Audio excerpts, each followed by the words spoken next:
बिस्मिल्लाहिर्रहमानिर्रहीम। अस्सलामु अलैकुम वरहमतुल्लाहि वबरकातुहू। जज़ल्लाहु अन्ना सय्यदना मुहम्मद अल्लाह व अहलुहू। मेरे नाज़रीन, उम्मीद है आप खैरियत से होंगे। अल्लाह ताला शानुहु आपको खुश व खुर्रम रखे।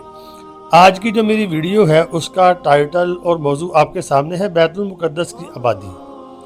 इसका मतलब क्या है? बैतुल मुक़द्दस का आबाद होना आज मैं बताऊंगा आपको। इसका मतलब जो अहादीस में आता है वो क्या है, और इसके बाद यहूदियों का अगला टारगेट ये जगह है, क्या वो उसमें कामयाब हो पाएंगे? मेरे नाज़रीन, यहूद जो कौम है ये अपना बदला नहीं भूलती। अल्लाह ताला ने कुरान पाक में इनकी ये खसलत भी बयान की है। 6 पारे के अंदर ये आयत आपके सामने है। बिस्मिल्लाहिर्रहमानिर्रहीम।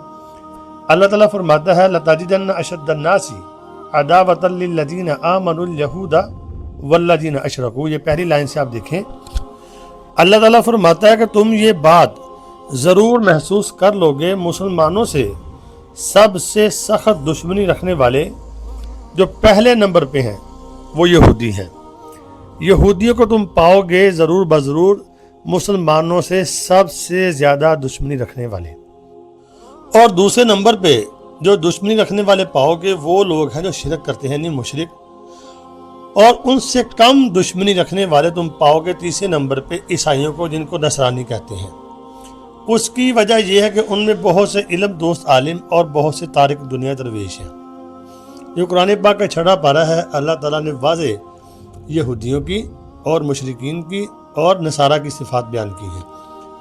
जो सबसे ख़तरनाक है वो यहूदी है। इनके बुग़्ज़ और क्रोध का अंदाज़ा आप इस बात से लगाएं, खैबर जब से फतह हुआ है यहूदी आज तक इसको नहीं भूले। अब ये पावर में आ रहे हैं तो गाहे बगाहे एहतजाज करते रहते हैं और मुसलमानों को वार्निंग देते हैं कि हम खैबर लेने आ रहे हैं, तैयारी रखो। तो बैतुल मुक़द्दस के बाद इनका अगला टारगेट जो है वो मदीना मुनव्वरा है, जहाँ इनके महल्लात थे, जहाँ पे इनके बागात थे, लेकिन ये नहीं कर पाएंगे। उन दोनों शहरों की हिफाजत अल्लाह ने अपने ज़िम्मे ली है। मदीना मुनव्वरा को ये कुछ नुकसान नहीं पहुंचा सकेंगे और ना ही उसको दोबारा हासिल कर पाएंगे। ना ये, ना इनका जो यानी कि मसीहा आना है दज्जाल शैतान, वो भी कोई मदीना मुनव्वरा में दाखिल नहीं हो सकेगा। वो ये जितनी मर्जी धमकियाँ लगा लें, लेकिन बैतुल मुक़द्दस को ये जो हासिल करना चाह रहे हैं, जंग लगाई है इन्होंने, यहाँ पर कुछ कहना कबल अज़ वक्त है। क्योंकि इस वक्त अगर आप देखते हैं हमारे मुस्लिम हुक्मरान जो हैं वो टस से मस नहीं हो रहे। तो बैतुल मुक़द्दस का आबाद होना, इसका मतलब क्या है मैं आपको बताता हूँ। एक हदीस पाक में भी आता है, बैतुल मुक़द्दस की आबादी मदीना की वीरानी का बायस होगी। बैतुल मुक़द्दस की आबादी से मुराद यहूदियों का वहाँ कुव्वत पकड़ना है। अगर आप देखते हैं इस वक्त यहूदी कुव्वत वहाँ पर पकड़ चुके हैं, और बैतुल मुक़द्दस पर इसराइल कब्ज़ा के बाद यहूदियों की नापाक नज़रें मदीना मुनव्वरा पर लगी हुई हैं। जो मैंने पहले आपको बताया, पूरी कोशिश है उनकी। जंग खलीज के वक़्त, जो खलीज की जंग हुई थी, अमरीकी फ़ौजों का जज़ीरतुल अरब में आना दर हकीकत इसी मंसूबे का हिस्सा था, जिसकी निशानदही आप सल्लल्लाहु अलैहि वसल्लम ने फरमाई है।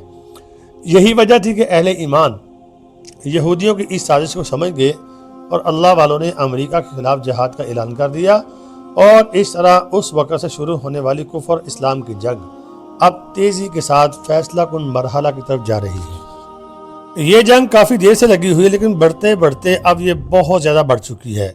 लेकिन अरब ये समझते हैं कि हम इस जंग की लपेट में नहीं आएंगे, या उनकी से खुश फहमी है, ये जंग पूरे अरब में फैलेगी।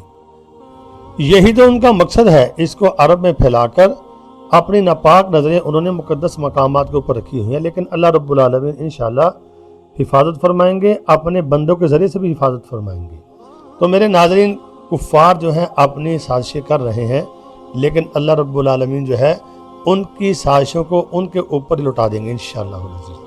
तो अल्लाह से दुआ करें, अल्लाह रब्बुल आलमीन हमारे मुक़द्दस मकामात की हिफाजत फरमाए, अल्लाह ताला हरमैन शरीफैन की हिफाजत फरमाए, और यहूदियों की चालों से हमें यानी कि महफूज फरमाए, और हमारे मुस्लिम हुक्मरानों को जगा दे। तो वीडियो को आगे शेयर लाजमी करना, कमेंट भी करना। अस्सलाम वालेकुम।